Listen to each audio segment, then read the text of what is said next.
Hello दोस्तों, स्वागत करता हूं मैं आपका अपने यूट्यूब प्लेटफॉर्म पर। और मित्रों, आज हम स्टडी करेंगे लखनऊ यूनिवर्सिटी के पहले सेमेस्टर में टीचिंग ऑब्जर्वेशन। इसमें आपको टोटल 24 ऑब्जर्वेशंस करने होते हैं।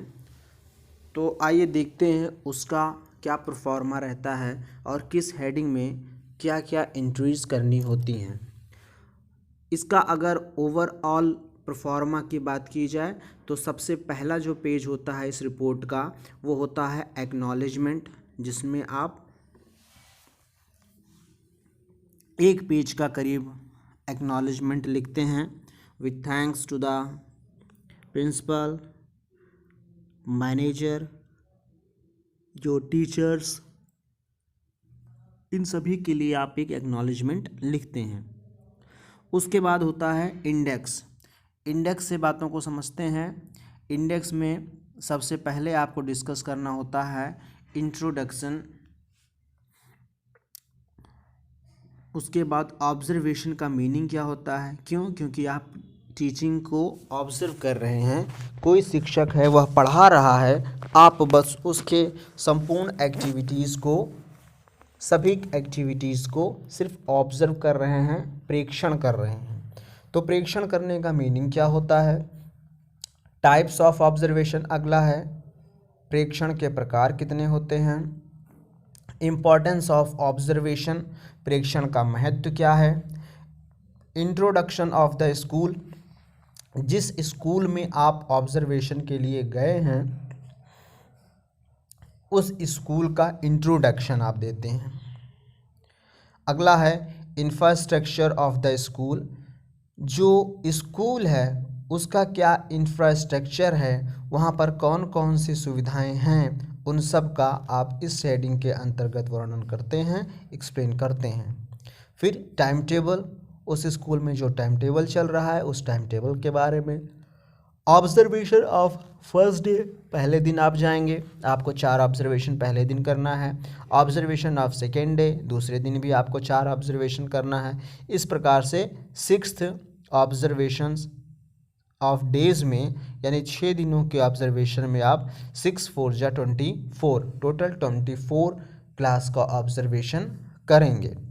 एक ब्रीफ रिपोर्ट लास्ट में आप मर्ज करते हैं और रेफरेंस, जहाँ से भी आपने सभी कंटेंट को लिखा हो, स्पेशली ऑब्जर्वेशन क्या होता है, कितने टाइप्स का होते हैं, what are the importance of the observations, उसका रेफरेंस का पेज आप लगाते हैं। अब चलिए एक एक सीखते हैं। सबसे पहले तो है, ये थ्योरेटिकल एस्पेक्ट है, introduction of the regular teacher, meaning and definition of the observation, types of observation, एक एक पेज लिखना है बस, ज़्यादा नहीं। Importance and role of observation, या 2 पेज में हो सकता है, आपको पेज की ज़रूरत पड़े तो आप बीच में एक एक्स्ट्रा पेज लगा सकते हैं। इंट्रोडक्शन ऑफ द स्कूल, उस स्कूल का नाम, उस स्कूल का motto, vision and mission of the school, date year of the establishment of the school, founder of the school, chairman या chairperson of the school, affiliating body of the school, management committee of the school, objectives of the management committee of the school, academic achievements of the school, annual reports of the school, other कोई चीज़ जो आप लिखना चाहें। Infrastructure में school का building कैसा है, classroom कैसे हैं, लैब कैसी हैं, लाइब्रेरी है कि नहीं, ऑडिटोरियम है कि नहीं, कॉमन रूम है कि नहीं, कंप्यूटर लैब है कि नहीं, वॉशरूम की क्या स्थिति है, प्लेग्राउंड की क्या स्थिति है, ऑफिस की क्या स्टडी है, स्टाफ रूम का क्या स्थिति है, विजिटर्स रूम की क्या स्थिति है या नहीं, ये सब। व्हीकल स्टैंड है कि नहीं, पार्किंग की सुविधा है कि नहीं, स्टोर रूम है कि नहीं, रेस्ट रूम है कि नहीं, कैंटीन है या नहीं, ड्रिंकिंग वाटर की फैसिलिटी है या नहीं स्कूल में, और नोटिस बोर्ड है या नहीं,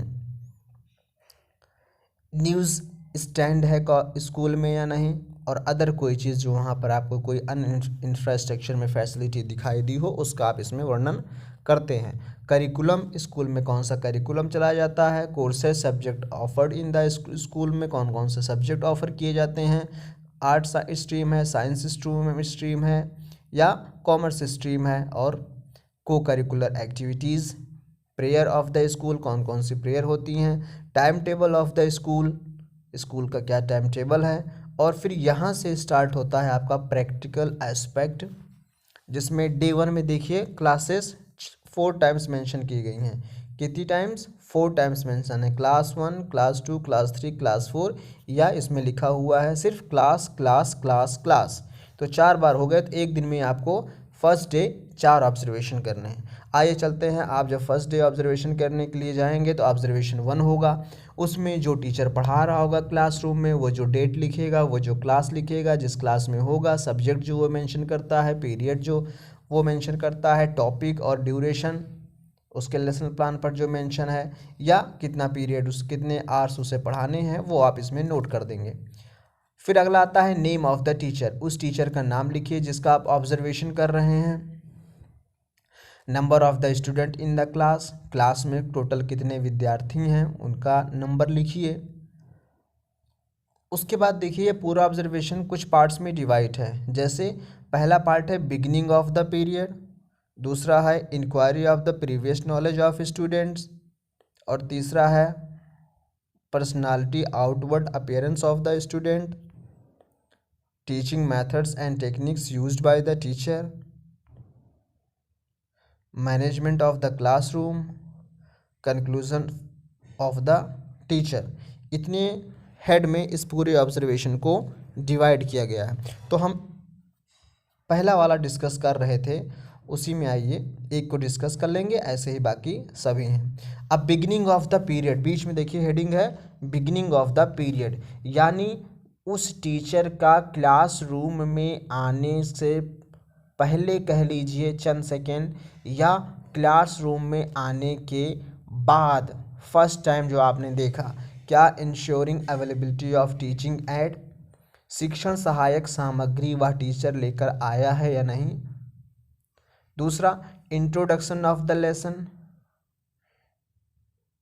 लेसन का इंट्रोडक्शन टीचर द्वारा दिया गया या नहीं दिया गया। ऑर्गेनाइजेशन ऑफ कंटेंट, जो कंटेंट टीचर क्लासरूम में डिस्कस कर रहा है, बच्चों को सिखा रहा है, वो एक ऑर्गेनाइज्ड मैनर में है या नहीं, संगठित रूप में क्रमबद्ध तरीके से है या नहीं। फिर लास्ट है inquiry of previous knowledge of the student, पाठ को पढ़ाने सिखाने से पहले क्या उस टीचर ने बच्चों का पूर्व ज्ञान जानने का प्रयास किया या नहीं, उनसे कुछ सवाल उनके निचली कक्षा के पूछे या नहीं, जिससे ये आइडिया लग सके कि बच्चों को क्या आता है और क्या उन्होंने नहीं सीखा है। फिर नेक्स्ट है statement of aim, statement of aim teacher ने बोला या नहीं बोला।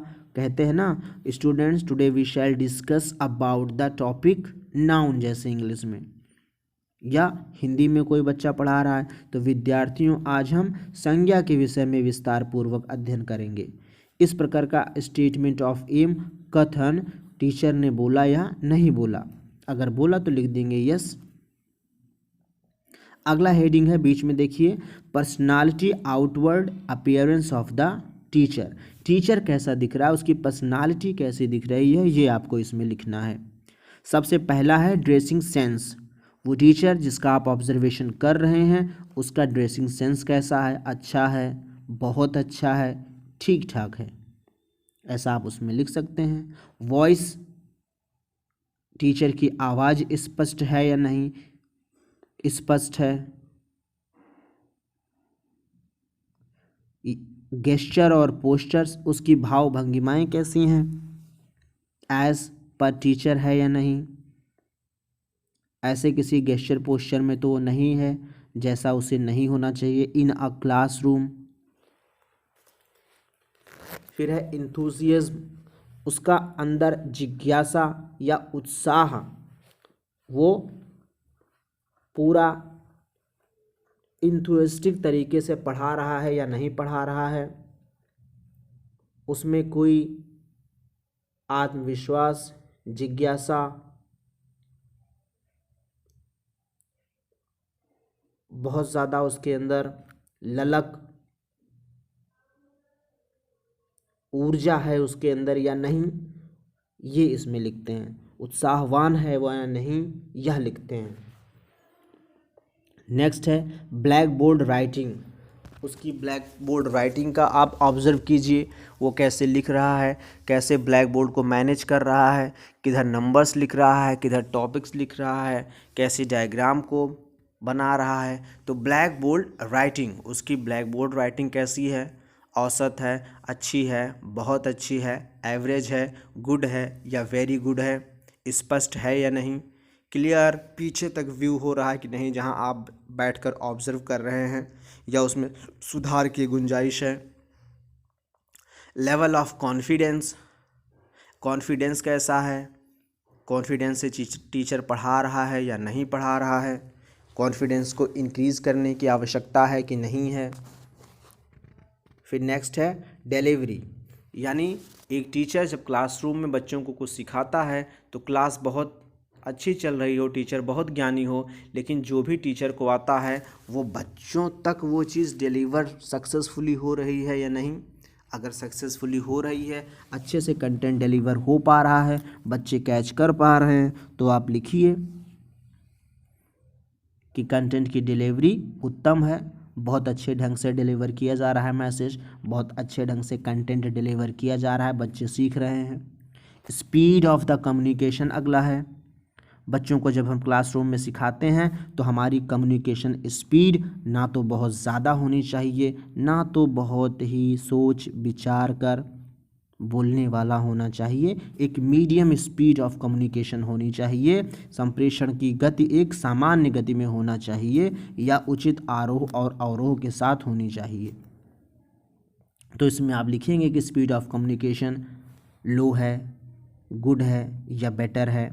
फिर है क्लैरिटी, टीचर का पर्सनालिटी में जो भी वो कंटेंट पढ़ा रहा है वो पहले उसे इटसेल्फ क्लैरिटी है या नहीं। अगर उसे क्लैरिटी होगी तो वो अच्छा पढ़ाएगा, अगर उसे कुछ नहीं क्लियर होगा तो खुद भी क्लियर नहीं पढ़ा पाएगा। तो क्लैरिटी। फिर कॉन्टीन्यूटी, लगातार सतत वो पढ़ा रहा है एक नॉर्मल स्पीड में या नहीं। फिर अगला हेडिंग है teaching methods and techniques used by the teacher.